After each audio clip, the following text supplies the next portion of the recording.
So yesterday, before Donald Trump declared martial law here in the United States, earlier in the day, he actually had a call with mayors. Wanted to, tell them really how to get tough against the protesters in their city. But of course, not before he called them weak, jerks, and fools throughout the duration of that phone call.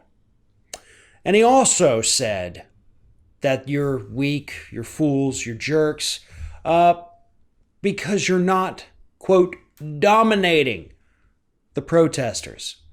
All throughout that phone call Donald Trump had, he kept using the word dominate. You got to dominate them. Dominate. Because you have to be dominant. And then in his little Rose Garden press conference yesterday, he used that word again. Dominate. That's all the man's been talking about. You got to dominate. And this is coming from, by the way, the guy who, for the last several days at the White House, has turned the lights off and hidden in the bunker. Because he's scared. Because he doesn't want people to think he's home. And then before he could do his little photo op at the church yesterday, he had the protesters tear gassed so they'd get out of the way. So that's a huge constitutional violation right there. It's actually a violation of international law as well, as tear gas is in fact banned as a chemical weapon. But nevertheless, Donald Trump, the man who's hiding away from all of this, is out there telling these mayors that they're weak because they're not going out there and using enough force against the protesters. Because that's what Donald Trump wants to see. He wants to see more bodies on the news. He wants to see more videos of cop cars plowing through protesters. He wants to see more videos of cops driving by and pepper spraying through their car window.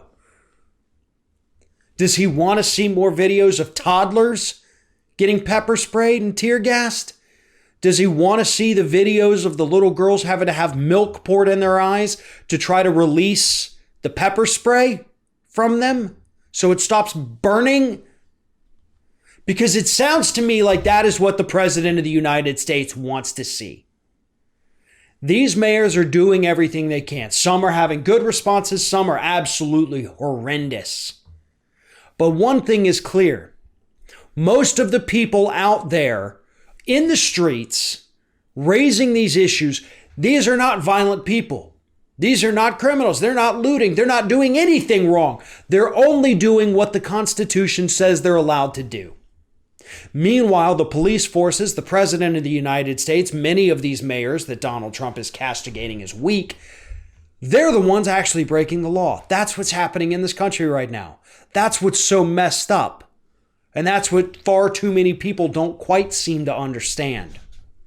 A cop cannot do a drive-by pepper spraying on peaceful protesters. That is a crime. You cannot tear gas people. If you take that to The Hague, these cops are going to go to jail. Not good jail. The Hague jail, right? We are sitting here violating the rights of our citizens, left and right, which is what these protests were about to begin with. And Donald Trump is sitting there on a conference call telling these mayors that they're weak and they need to do more. The only thing these mayors need to do is not listen to Bunker Boy. He's too terrified of his own shadow to step outside of the White House. He is too terrified of changes to the structures of power in this country because he has benefited so greatly from them. And if they come crashing down, so does this very delicate and fragile facade that Donald Trump has been creating for his entire life.